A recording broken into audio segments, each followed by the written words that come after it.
Please rise for the Pledge of Allegiance. Pledge allegiance to the flag of the United States of America and to the republic for which it stands, one nation, under God, indivisible, with liberty and justice for all. Welcome to the Monday, September 18th Board of Aldermen meeting. The first order of business is minutes of the previous meeting. Do I have a motion to approve? Approval. Second. Very good. So we have a motion to approve the minutes and it's been seconded. Are there any corrections or revisions? Seeing none, all those in favor? Aye. Any opposed? Motion passes. We'll move on to opportunity for members of the public to address the board on matters not on the agenda. I think I already know we have someone here. You step up and state your name and who you're with. And Yes, good evening. My name is Monica Miles. I'm a public affairs specialist with the U.S. Small Business Administration. welcome. And I'm here because the U.S. Small Business Administration wants to make sure that the residents and businesses and nonprofits in the county of Rutland are aware that they can apply for a low interest rate disaster loan if they, their home, their personal property, business or nonprofits sustain damages as a result of the storms and floods that occurred back on July 7th through July 17th of this year. The SBA, although the name is called the Small Business Administration, when it comes to disasters, the SBA does have the authority to give loans to homeowners, renters, businesses, and nonprofits. And one type of loan that we have is deals with property damage, where the property was either destroyed or damaged as a result of the floods and the storms that occurred in the state. People can, homeowners and renters can apply for a loan to the SBA. For a homeowner, the maximum loan amount is $200,000. For the personal property that a homeowner or somebody renting their business may need, that maximum amount is $40,000. The loans also have really great terms for a homeowner or a renter. The interest rate is as low as 2.5%. For businesses and nonprofits, they can apply for a disaster loan with respect to the SBA's loan programs for a maximum amount of $2 million. And for businesses, the interest rate is as low as 4%. And for nonprofit organizations, the interest rate is 2.375% is the lowest interest rate that we have. Sometimes when somebody has very excellent credit, sometimes their interest rate can be higher, but otherwise it's at those low rates. A person who has sustained damage to their property can call the SBA to obtain an application through the mail. If they want to, they can go on our website, which is sba.gov/disaster, and apply online for a loan. In addition, they can go to one of our temporary disaster centers. We're always located wherever FEMA is, and then sometimes the SBA has its own disaster centers as well. And the list is also available on the SBA website. With respect to businesses, not only can they apply for property damage and destruction loans, they can also apply for what's called an economic injury disaster loan. And that's when the business has sustained some form of economic injury, a reduction in their expected revenue, and they tie it directly to the disaster itself, like their revenue started to decrease at some point after the disaster occurred. So that situation, the business doesn't have to have any type of physical damage, but if they had to close their business for some time due to road closures, power failures, their employees, or their customers not being able to come to their business, supplies not being received, things of that nature, they may be able to apply to the SBA for an economic injury loan. In addition, businesses and homeowners can also apply for what's called mitigation loans. in order to try to build back better the next time around. If they do have to have physical damage in order to apply for a mitigation loan. And for the homeowner, that can be a maximum of 20% of the amount of their property damage that they sustain. And same with respect to a business as well. For the business, their total amount for any type of loan that they get is up to the $2 million. But for the homeowner, it's the $200,000 for their real estate, up to $40,000 for their personal property, which can also include cars. It can be their furniture, their clothing, appliances, and automobiles as well. And then for the, and that would be the 20% of whatever their property damage would be. But again, for the businesses or the nonprofits, it's a maximum of $2 million. There are some limited situations where a business or a nonprofit can get higher amount of loan. And so if anybody believes that they're in that situation where they would need something additional, they could talk to the SBA about it and determine whether or not they qualify for something more as well. So we do encourage people to apply for the loan. The FEMA has reported that when there's a disaster that occurs quite often, there's as many as 40% of businesses do not reopen. So the SBA is here to try to avoid that from happening. And so far, the SBA has provided $19,680,200 in loans in the state of Vermont as of yesterday, and about $251,700 in this particular county of Rutland. Okay. That's pretty much it. It's in our centers that we have in different places in the state, the closest ones that are here to Rutland now is in Wyndham. And, you know, so you can go there or one of our other centers to apply in person, or again, to apply online, or to contact the SBA by telephone to have a application sent to you. And one other thing that SBA loans can also do is to provide funding for refinancing. And that's another thing that's on a case-by-case basis that any kind of applicant, a homeowner or a business can ask for refinancing, not for the nonprofit. Great. Thank you for taking the time to let us know about these resources. Are there any questions from members of the board? Okay. Thank you. All righty. Thank you very much. Are there any other members of the public who wish to address the board on matters not on the agenda? All right, step on up. I'll caution you with what the city attorney told me, is that if you're here to talk about the previous matter you spoke about, the one which you filed a lawsuit against the city regarding, we can't have communication about that. Okay. So you're here to speak about something unrelated to that? Yes. Great. I'm here to speak about a goal of the administration of this city that was stated before elections, and that's to attract people to move to Rutland, to grow the population, and to grow the economy, and to grow the housing stock. And I hope this is still all on the agenda.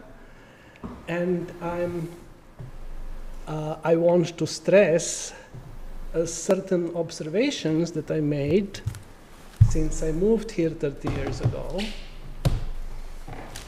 in reference of how to attract more people like me to come here and stay.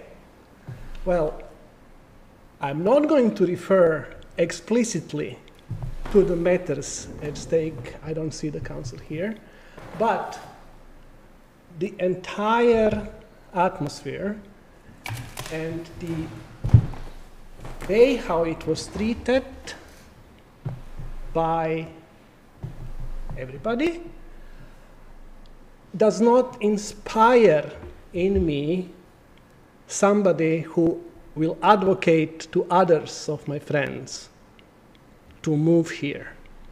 I cannot express how negative this experience is for me.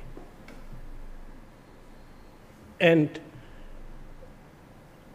it is very difficult for the city to attract people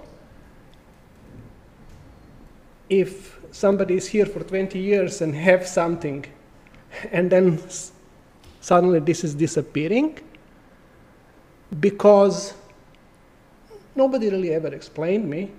I mean, city has certain rights, rights of way and, public property and blah, blah, blah. So, I mean, the curbs can go all the way. They don't have the limit. There is no legal limitation on the city on how far the curb can go. But is this really way to treat somebody who lives here for 20 years? And how does this then reflect on the city in the eyes of the people who will have to make a decision to move here? Oh, I come here, I buy a property, and then 20 years later something happens and nobody explains to me, and I lose certain part of it. And that is very bad image, really. And with that, I would end this speech, because I think I made the point that I want to make. It is all about attracting people to move here. That's our goal. And in order to do that, we don't need to make people who already moved here angry and pissed over trivial matters. Okay? Thank you. Is there anybody else from the public who wishes to address the board on matters not on the agenda? Seeing none, we'll move on to communications from the mayor. Okay, good evening. He's going to scoot out? Yeah. To start off, I'd like to request that the board remove the nomination for Jake Pluta, Planning Commissioner. So moved. Second. All right, so we have a motion to untable the nomination of Jake Pluta to the Planning Commission. It's been seconded. All those in favor? Aye. Any opposed? Motion passes. I'll move to circulate the ballot box. Second. So we have a motion to circulate the ballot box. It's been seconded. Any discussion? All those in favor? Aye. Any opposed? Motion passes. Thank you. The second item, while the ballot box is circulating, the rec commissioner handed me a contract today for the city of Rutland with the Rutland Amateur Hockey Association. Apparently, traditionally, this comes through the mayor, so I'm bringing it to the board's attention. I believe she was going to email it to you all. If she did not, I can get you copies. So seeing as we don't have a copy of this, I'd entertain a motion to refer it to committee. So moved. Second. Refer to recreation. All right, so we have a motion to refer to recreation, and it has been seconded. Any discussion? Seeing none, all those in favor? Aye. Any opposed? Motion passes. Great, thank you very much. Just to give you a timeline on that, I think they want to get started in early October, so if we can have that committee meeting sooner rather than later, that would be great. I can work with that. Thanks. Got it. Awesome, okay. So we're going to return to the what we've done and what we're doing theme. So what we've done, I want to give everybody an update. Over the past few months, we've applied for a couple of grants, and this week and last week we've gotten word that we've been awarded several of those. So the first one was the MERP, which is the Municipal Energy Resiliency Program, through the state of Vermont's Buildings and General Services Office.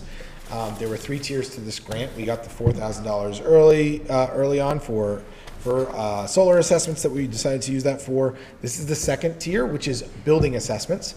We have 5 building assessments that we were awarded. Last week we were awarded 2. One was the police department, and then the second one was the rec center, our 2 highest energy utilizing buildings. And then today, actually, we were awarded 3 more level 1 assessments, which are slightly less invasive, so to speak. Those level 1 assessments were for the fire department, city hall, and the wastewater treatment plant. So these awards will help, will pay for these assessments. The state will pay for it. They actually already have a contractor signed up, and this ties in with the report that we'll hear from the Environmental Sustainability Committee tonight as to what we're moving forward with in that space. We also have been awarded from the USDA and the U.S. Forestry Service the Urban and Community Forest Grant to the tune of $1 million, which is fantastic. We applied for 7. In Vermont, there was a total of $2.4 million awarded. We received $1 million, Winooski received $1 million, and then I believe that Newport received about $300 and some odd thousand. So Rutland got $1 million. Now, what that's going to hopefully go towards is canopies on our streets. One of those things that we can focus on, and we have to kind of now back down the $7 million to figure out where the best spend would be. But a lot of what was asked for in this grant were the underground portions for the trees as well. So when you think about the trees, and if you look around Rutland, you have these trees that are growing, and you have these roots popping out of the ground, pushing the sidewalks up. These components would actually go underground and actually allow those roots to grow underground without affecting the infrastructure. Those things could be used on Center Street perhaps, so we can really look at where this grant can be applied as we move forward in those projects. Any questions on those? Okay, great. What we're doing, I actually met with Governor Scott last week, and it was a fantastic conversation. Really talked about Rutland, the vision, where we're headed, the things that we'd like to see happen in town, and some of the challenges that we're being presented with on a daily basis here. We talked about public safety. We talked about supports for the homeless and the housing situation for the homeless that we have right now, and we also talked about housing in general. Those are the 3 main topics of conversation. The public safety focus, which took up the majority of our time, we focused on the judges, as I've been talking about, getting those appointed. The governor had some very good reasons as to why that process is probably slower than we would appreciate, but in reality, he is going to put some extra emphasis behind it and look to see if we can accelerate through that process. The second piece of that, the second piece of that is housing leaders at the state. So the second piece of our discussion was really around how there's a lot of great affordable housing resources in Rutland, but we still have this large missing middle problem, and we're trying to solve that. Because if we can solve some of the problem where we have market rate housing answered for, if we can bring in developers, we can actually free up housing that can be used for affordable housing in Rutland, that can be renovated or upgraded by those agencies that we have in town. So the governor's actually gone ahead and started work with me to set up a couple of housing meetings with some state officials there, which is fantastic. This probably isn't anything above and beyond what we've been having conversations with already, but it's getting the right information in front of the right eyes. The governor has been very, in the meeting, was very clear that he understands the needs of Southern Vermont. He understands the needs of Rutland, and he's going to continue to support us as we move forward. Any questions on that? Okay, great. One of the other things that we're doing, as you may have seen, we started the paving project on Strongs Avenue. Thank you. The paving project is underway right now. We're grinding the road down. We've started that process, and then we should start to see what's called the shim coat of that first layer put down shortly. It is very weather dependent. We can grind in the rain, we can't pave in the rain, so we'll see how things go. But the goal is to do this because there's so many businesses and so many residences that are off of Strongs Avenue. The goal is to do it as efficiently as possible without interrupting much of that operation. So we're looking at having one lane, or traffic directors or flaggers go out and be able to direct traffic, but not actually closing the road at any particular time. The majority of the grinding work was actually started on Sunday, specifically to not affect the businesses on the street, and it's the lowest traffic day. All right, what we will be doing.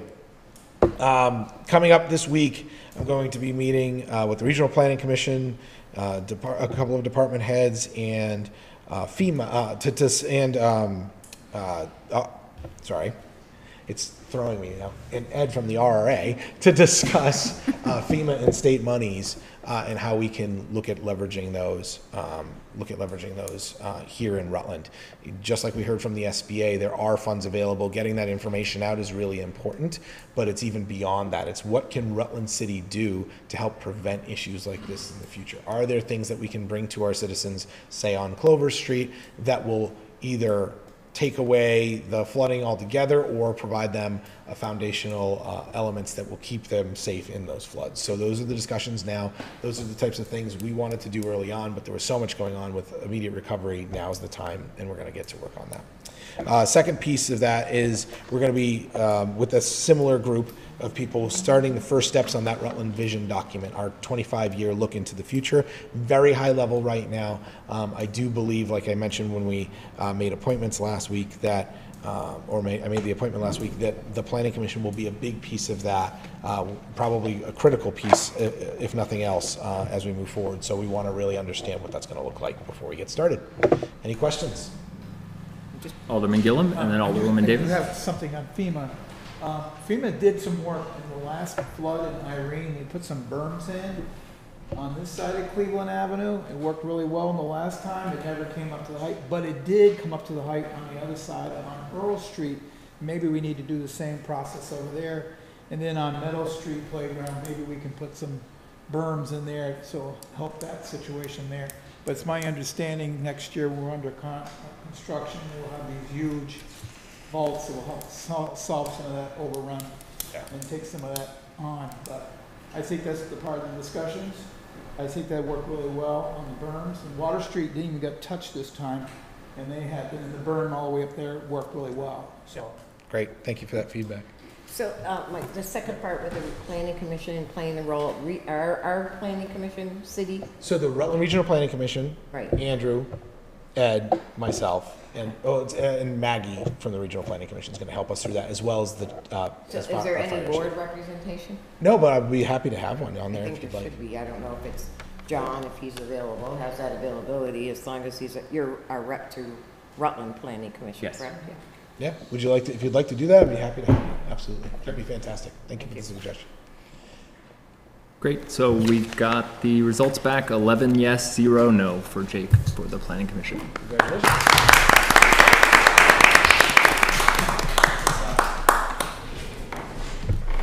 Thanks, everybody.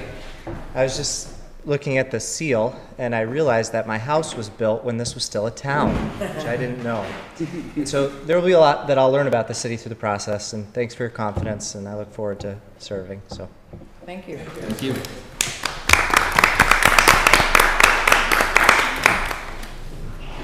Moving on to additions and deletions to the agenda. Do we have Alderman McCann? If I can add just an information-only report as representative to Planning Commission. Okay. Any additional, Alderwoman? I have a Tadio? series of items for new business. Okay, we don't need to add those to the Great. agenda. You can just bring those up. Anything else? So can I get a motion to add the representative report? So move. Second. All right, so we have a motion, and it's been seconded to add this to the agenda. Any discussion? All those in favor? Aye. Any opposed? Motion passes. Next, reports and letters from department heads and officials. First, we have Assessor Langlois with a request to approve an RFP for citywide reappraisal services. There's a memo and a copy of the notice from the state about the required reappraisal on pages 1 to 3 of your packet. Welcome. Hi, everybody. The dreaded reappraisal. I'm just asking to send out the RFP so I can get some responses back in time to respond to the state. Does anybody have any questions? Alderwoman I'll Davis. move to suspend the rules. Second. All right, motion to suspend the rules has been seconded. Any discussion? All those in favor? Aye. Any opposed? Motion passes. And I'll move to approve the assessor obtaining the RFPs for the citywide reappraisal services. Second. Second. All right, we have a motion to, Alderman. All right, we have a motion to approve the RFP. It has been seconded. Alderwoman Davis. So Katie, is our fund sufficient enough to cover the reappraisal when it does occur? I believe so, yes. It's roughly $1 million in there. So I think we do have enough, yeah. All right, great, thank you. Alderman Gillum. Just so the people know at home, please tell me what you told me earlier, so they won't panic that this is going to happen this year. So, yeah, so this order also went to about 165 other towns, so everybody's trying to do the same thing and get in line. So I'm just trying to get on the schedule. There's not that many companies that will do, especially this size, of a city. Actually, they like doing this size better. They might bump us up because it's a bigger city. I don't know. But no, it'll be, I believe, a couple years out before we even start. So you can breathe a little easier. Yeah. Any additional questions, Alderman McCann? And then what does this entail for any individual homeowner? Is there kind of an on-site assessment? Is it just based on documentation we already have? No, we want to get into every house we could get into. We will measure and look at everything again. It hasn't been done since 2006. Got it. Thank So you. the goal will be to get in, and then everything will be updated, and we'll, make sure everything's correct. And it's correctly It's assessed. good if you let them in because your card could have a discrepancy, and if you haven't come in and looked at your card, you may have an extra bathroom or something on there. So it's good that they let you in. You look to see that everything's valid on your card and you're not assessed for more than what you should be. Right. Thank you. All right. So we have a motion to allow the RFP. It's been seconded. Seeing no additional discussion, all those in favor? Aye. Any opposed? Motion passes. Thank you very much. Next, we have Barbara Spaulding from the Rutland Redevelopment Authority here to introduce Ed Bove, the new RRA Executive Director. Thank you. Good evening. Before I introduce Ed, I would like to take this opportunity to thank everyone who has supported me over the past 10 months while I was working independently at the RRA. I'd like to thank the Board of Aldermen, the Mayor, former Mayor Allaire, the RRA Board, especially Ed Clark and Mary Markowski, the entire City Hall staff, my friends and family. During this time, the RRA helped facilitate the award of almost $2 million in grants for the city and assisted 10 businesses to either open or expand in Rutland through $80,000 in business loans and grants. It has been and continues to be a labor of love as I celebrate 28 years with the RRA and look forward to the future, a future that now includes a new executive director. Ed Bove is originally from Rutland, graduated from Rutland High School. He attended the University of Arizona and returned to Rutland in 2005. He was the director of the Shire's Housing Trust in Bennington and comes from the Rutland Regional Planning Commission, where he worked for the past 12 years, 9 years as the director. I am thrilled to introduce my new partner in the RRA, Ed Bove.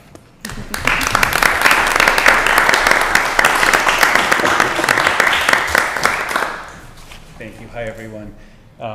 I just want to thank Barbara, before I say another word, for everything she's done and what she's meant to the RRA and to me coming on board.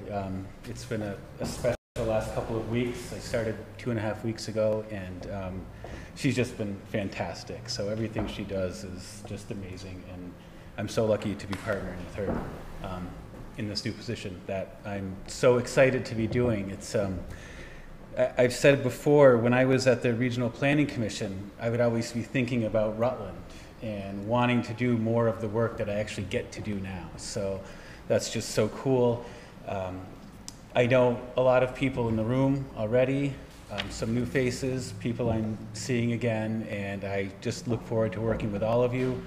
I'd love to sit down with each and every one of you and talk about the RRA, what you're thinking, what your expectations are for me. I've been meeting with the mayor a lot. He's been helping out, and just everyone that was on the RRA board and that was part of the process of getting me to where I am now. I just thank you all, and I look forward to all we're going to be doing. There's so much that we're going to be doing. Mayor spoke about the new urban forestry grant, which is just amazing because that's going to play so much into planning, and I'm a planner by trade, in my background with my old life and even through training. So I look at it through a city planning lens, which is so great for Rutland that there's planners all around us now, new planning commission members, people on the planning commission that know a lot about planning. Andrew is fantastic.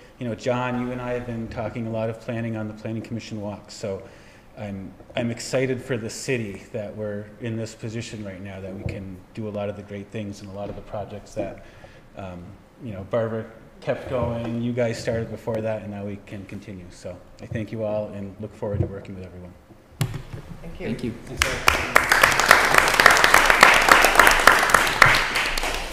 right, Barbara is up again with a request to designate the RRA as the grant administration agency for the Hospital Heights VCDP grant. There's a memo and supporting documents on pages 5 to 6 of your packet.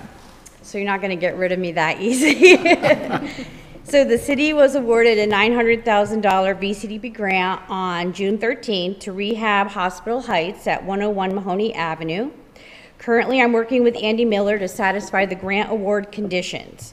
The award conditions are due by November 1st, and one of those conditions is to finalize the environmental review process.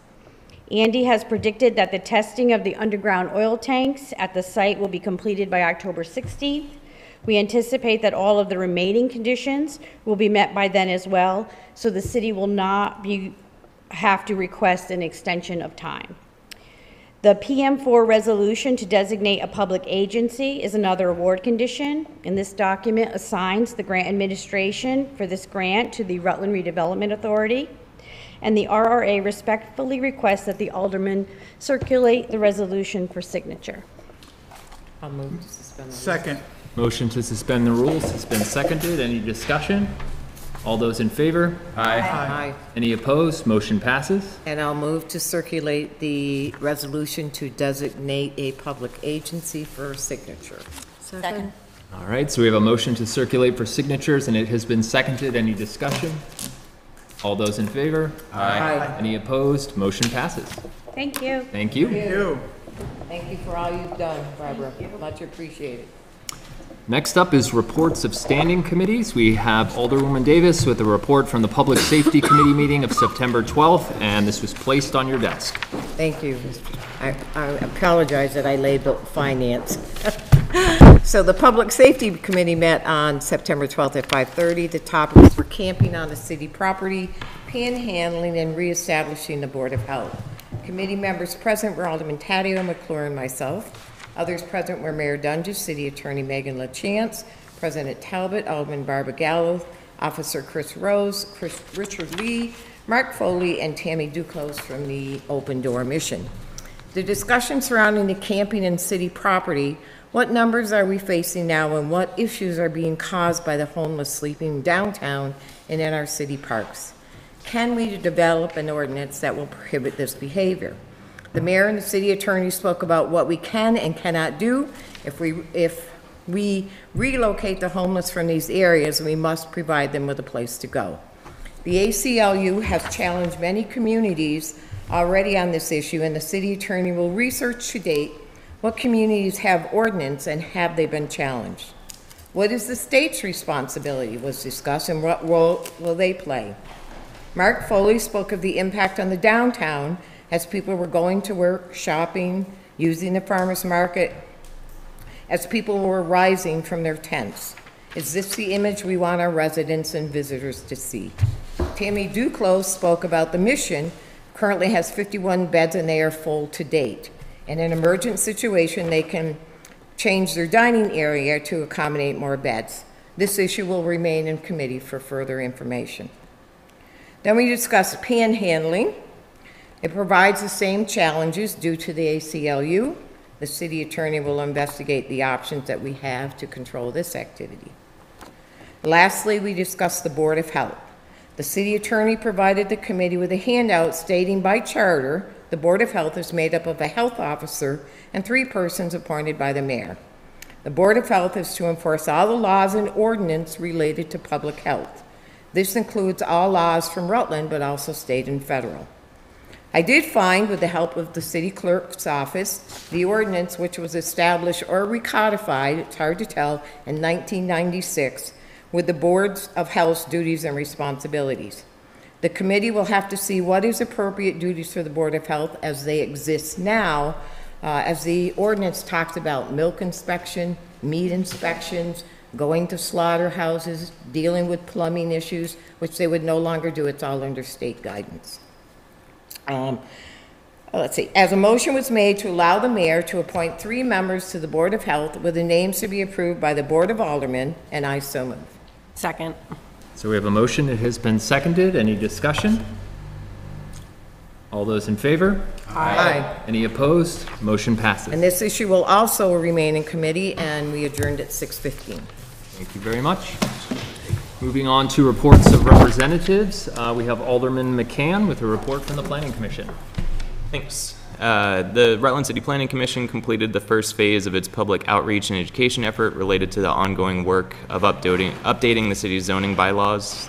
This included 5 in-person neighborhood walks over the last 2 weeks that discussed the change in development patterns over time in Rutland City, the resulting density in housing units per acre, how existing patterns relate to proposed zoning, and other planning and zoning considerations that were prompted by conditions seen along the walks or by specific points of interest from members of the public. Each walk had about 5 or 6 representatives related to the Planning Commission itself and between 2 and 8 members of the public.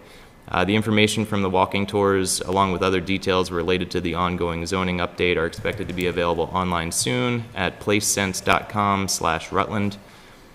Overall, the Commission continues to work on finalizing the proposed zoning changes in the hopes of being able to bring a proposal to the full Board of Aldermen towards the end of 2023 or early 2024.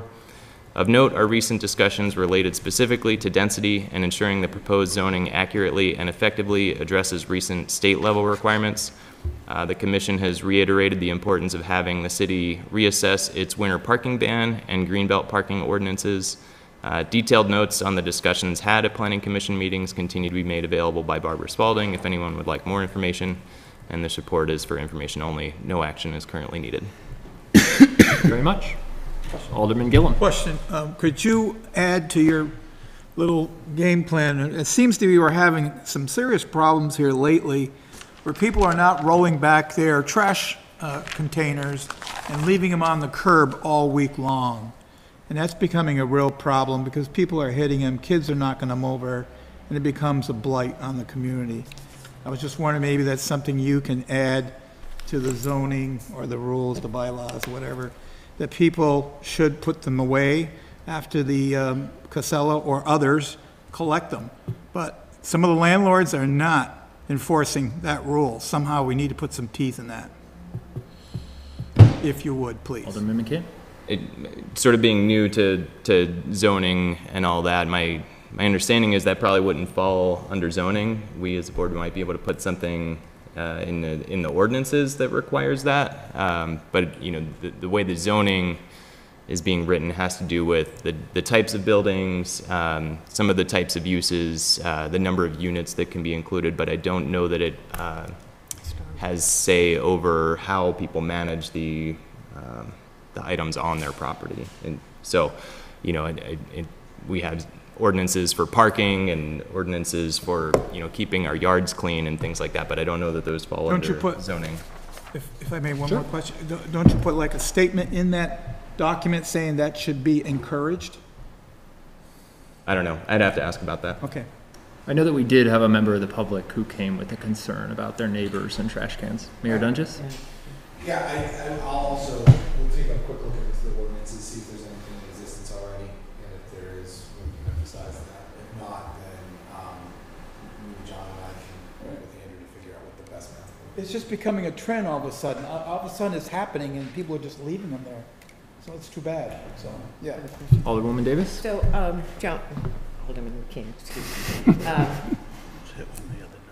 Through the walk, what is the next step? I know that there's more work to be done and it's going to come to the Board of Aldermen, but is there any anticipation that there may be some more public comment opportunities, such as, you know, setting up charts here in the chambers, having an open house, just getting, President Talbot and I were talking about how difficult Saturdays are for people to get out, and I have to say, I forgot all about it. I was just kind of busy and I was mowing my lawn and I stopped to take a rest, and as I heard voices going by and could see you walking down the street, and I thought, oh yeah, that was today. But I think if there's significant changes within the neighborhoods, we got to make sure that we take the opportunity for folks to be well informed. So they have an opportunity to appeal if they so choose. Yeah.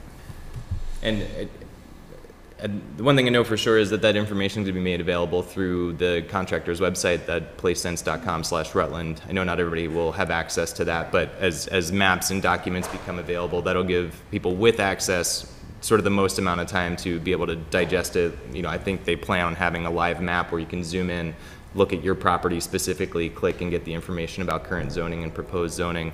And I do think that more in-person public meetings or hearings or that sort of thing are included, but I'd have to double check with the commission, see what the details are. Thank you. Very good. Thank you very much.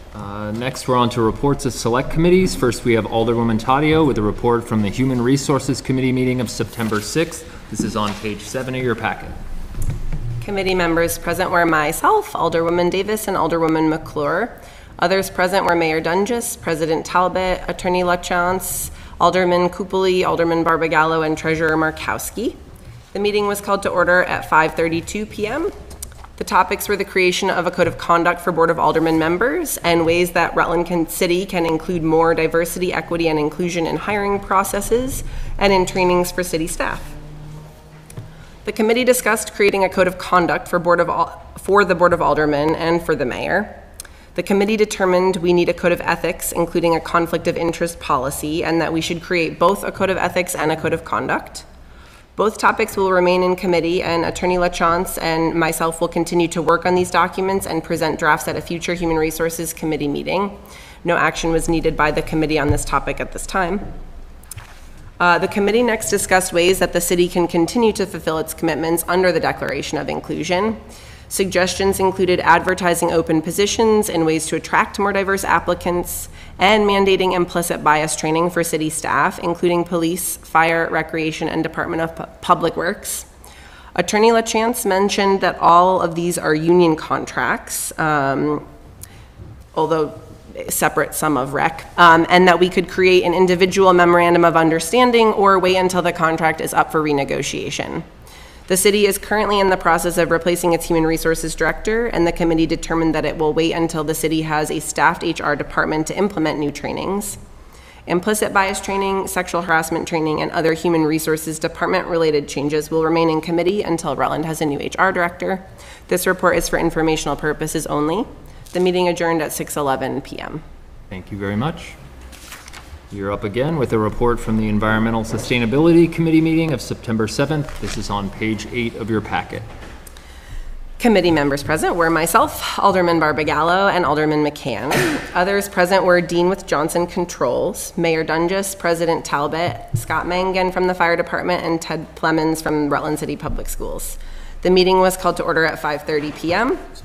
The purpose of the meeting was to discuss how Johnson Controls can assist Rutland City in finding new ways to save energy and ultimately generate a positive cash flow from renewable energy projects in the city. Dean from Johnson Controls explained that his team would do a walkthrough of the city and city buildings and create a preliminary assessment to find ways that the city can improve on energy efficiency. Johnson Controls will do the research and then return with a final presentation. It would likely take 4 to 6 months to develop the project, and Johnson Controls would be available after the project is done. Dean explained that Johnson would act as a facilitator and help the city find local companies to complete projects such as weatherization, insulation, water efficiency, solar installation, and LED lighting. JCI has worked with our school system, and Ted Plemons vouched that the team has been incredible to work with. Johnson would help to identify funding sources and help the city apply for grants with its grant writing team.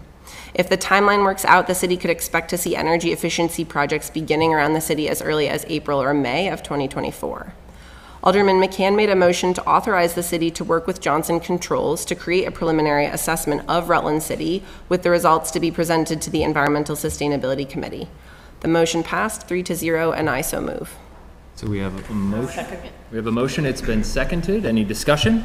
Alderman McCann and then Alderwoman Davis. I'm hoping I can ask the mayor to provide a little bit of the detail regarding what allows us to kind of work directly with this company. There was some details about the way they're set up with the state and all that, so that we didn't have to go out for bid. Sure. Yeah. So this is Johnson Controls is on both state contract and one of our sole source contracts lists. And because there's so much assessment that's needed in the process and so much that we need to dive into, and that's actually why, I wanted to make sure this made it to committee.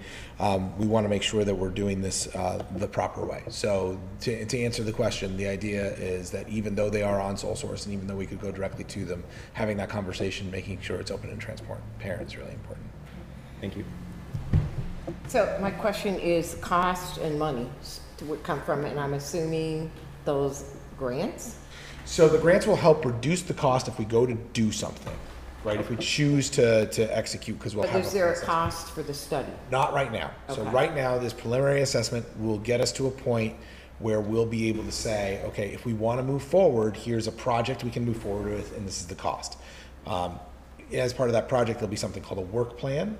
If they do the work plan, and at the end of the work plan, we decide we don't want to move ahead because the money doesn't look right or the finances don't align, then there's a exit strategy from that work plan. There's a cost associated with that as well. So we'll know what all that is before we agree to any spend. And when I follow, so if something's done within a city facility, then are we eligible for energy credits, payback, those type of things? Yes, actually, absolutely. They talked about that in the meeting. Even though tax credits are typically for those who pay taxes, municipalities are eligible for up to 30% of the project in credit, right? So we would get instead of getting a tax credit, we would actually get a check from the federal government for those projects. Absolutely. Great question. Thank you. Any additional questions? Alderwoman Tadio. I just have a comment. I have 2 extra folders with, for anybody that was unable to attend that meeting, I have like the presentation from Johnson Controls, which I'd be happy to share. Thank you. Oh, sorry. All right. Moving on to petitions, letters, miscellaneous communication. Wait, We need to vote on that. Didn't vote on that. All right, so we have a motion. Do you want to reread the motion just so I have it? Yes. The motion is to authorize the city to work with Johnson Controls to create a preliminary assessment of Rutland City with the results to be presented to the Environmental Sustainability Committee. Right, and that was seconded? Second. Any additional discussion on that motion before we vote? All those in favor? Aye. Any opposed? Motion passes. Thank you. And that meeting adjourned at 6:36 p.m. Next, petitions, letters, miscellaneous communications. We have none. Board of Control Commissioners, we have nothing on the agenda. Board of Cannabis Commissioners, we have nothing on the agenda. Brings us to unfinished business. Seeing none. Miscellaneous motions, resolutions, and new business. Alderwoman Tadio. So I was fortunate to have a little time on Saturday morning to attend the Rutland Planning Commission City Walking Tour, and it was in my neighborhood, and it was very informative. And so based on some discussion with city residents and our planning and zoning administrator, I do have a few things to refer that can help the city a lot, I think. And so first, I would like to refer the development of a short-term rental ordinance to charter an ordinance. And I can send you an email about all of these and the specific details. All right, so we have a motion to refer a short-term rental ordinance to charter an ordinance, and it's been seconded. Any discussion? Alderman Gillum? And your concept of short-term is 2 days, 1 day, or months? Or is he thinking Airbnb? I think that this is Without a lease agreement. Like the Without a apps. lease. Oh, okay. Like the Airbnbs Okay, and yep, Verbos. Yeah, short-term rentals, basically trying to ensure that they don't become a nuisance to the neighborhood. So I would assume that anything that is short-term would be like under a month. Okay, all right, good, thank you. Alderwoman Savage? Yeah, I think it's meant to cover like Airbnbs and things like that. Yes. All right, so motion to refer. All those in favor? Aye. Aye. Any opposed? Motion passes. Okay, I have a few more.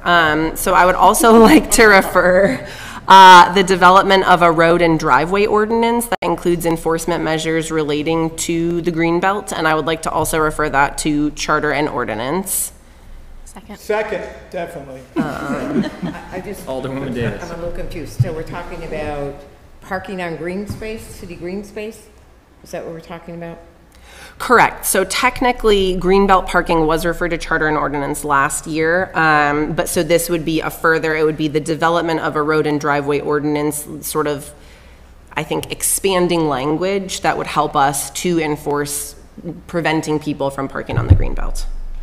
Alderman Or McCann? driving over your lawn. Well, I think the curbs are starting to do that. Well, Yeah, so the way I would understand it is we've referred something specifically to the green belt, but we don't have anything that gets to driveways in general. And so the way this is worded, it kind of wraps 2 things up into a single discussion, and so it adds some of to what I think has been previously referred to the committee. So we have a motion, it's been seconded. Any further discussion? All those in favor? Aye. Any opposed? Motion passes. Okay, I would next like to refer a review of Title IX, the buildings of the Rutland City Ordinance, to Charter and Ordinance. Basically so that we can provide more concrete and clear building codes. So it would give inspectors, building inspectors, more support when they actually go into buildings if they can have it clearly outlined in the law what they're enforcing. Second. Okay, so we have a motion to refer, what was that title? Title IX, building of the Rutland City Ordinance. And it's been seconded. Any discussion on that? All those in favor? Aye. Any opposed? Motion passes. Anything additional? Yes, I'm sorry.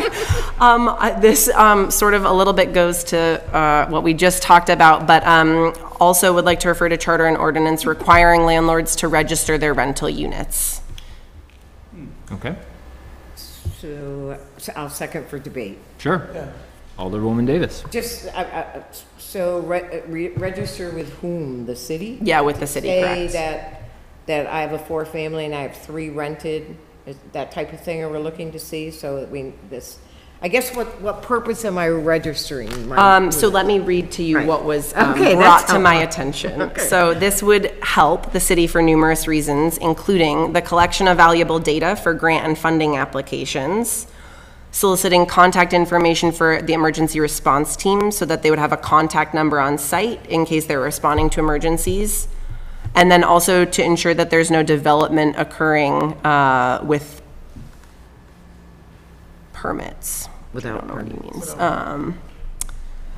Yeah, so this could sort of be folded under the Title IX buildings, like re-reviewing that, basically what was already referred, but just that we're gonna look at having landlords register their rental units for a variety of reasons that I just enumerated. Alderman Gillum and then Alderman Coopoli. Is this above a CO, certificate of occupancy? Is this going to be more? You're going to add more to it, or? I think so. I think it would just be like basically notifying, there would be no fee associated with it. It would just be like, okay, notifying, hey, I have tenants in whatever building and here's their contact information. You probably want to add that to the CO, so it makes it one step. You do everything at the same time. Right, Okay. right. That's I fine. think so. All right. So yeah, this will all hopefully be discussed in one meeting. I'm not trying to assign like 8 meetings to you. This can hopefully all come under one conversation.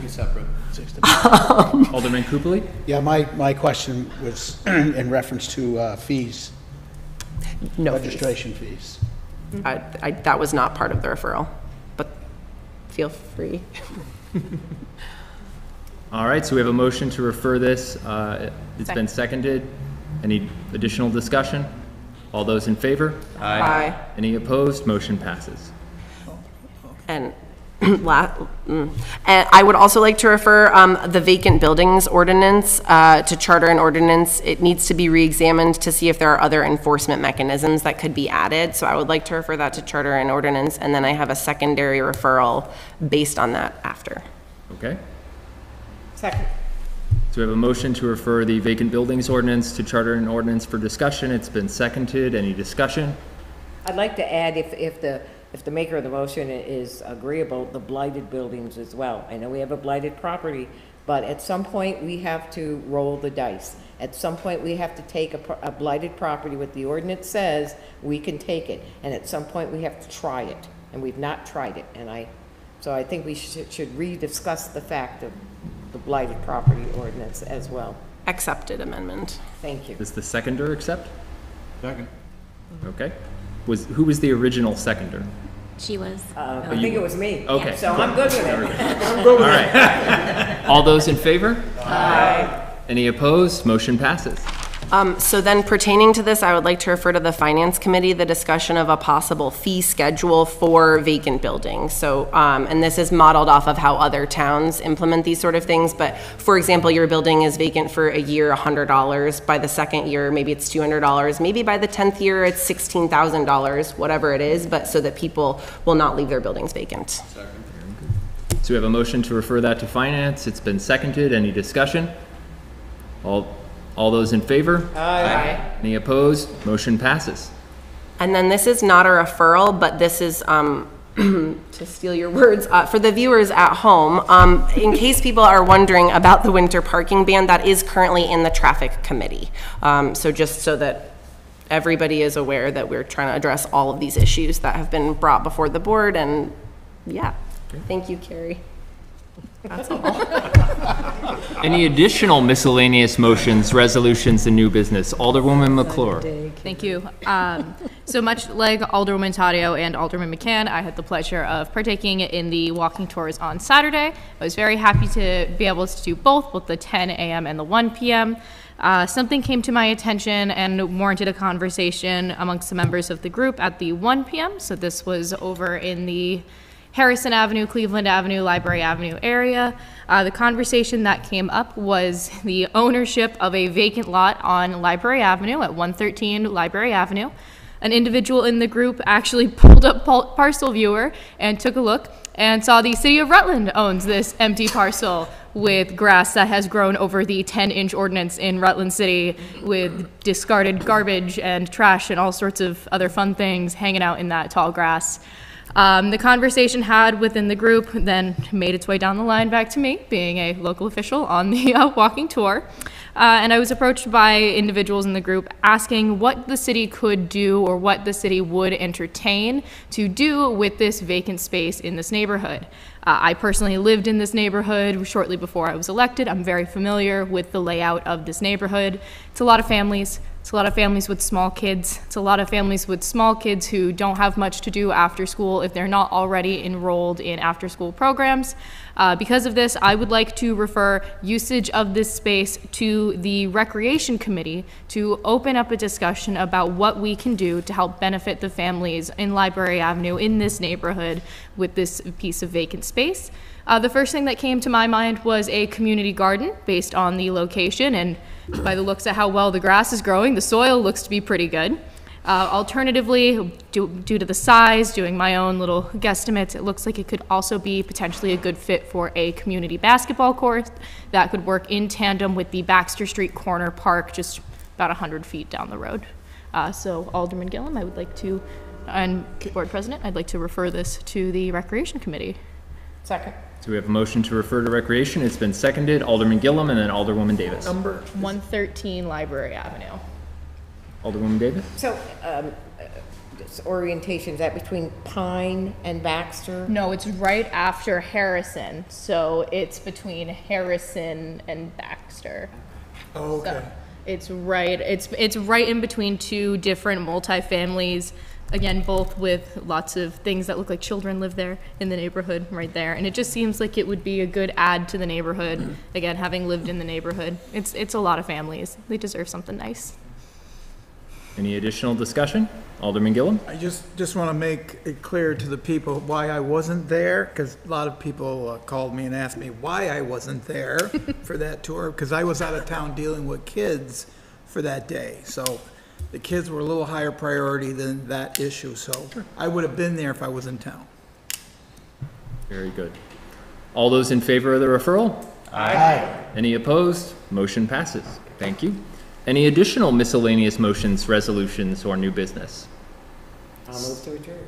We have a motion to adjourn. Second. It's been seconded. All those in favor? Aye. Any opposed? Motion passes.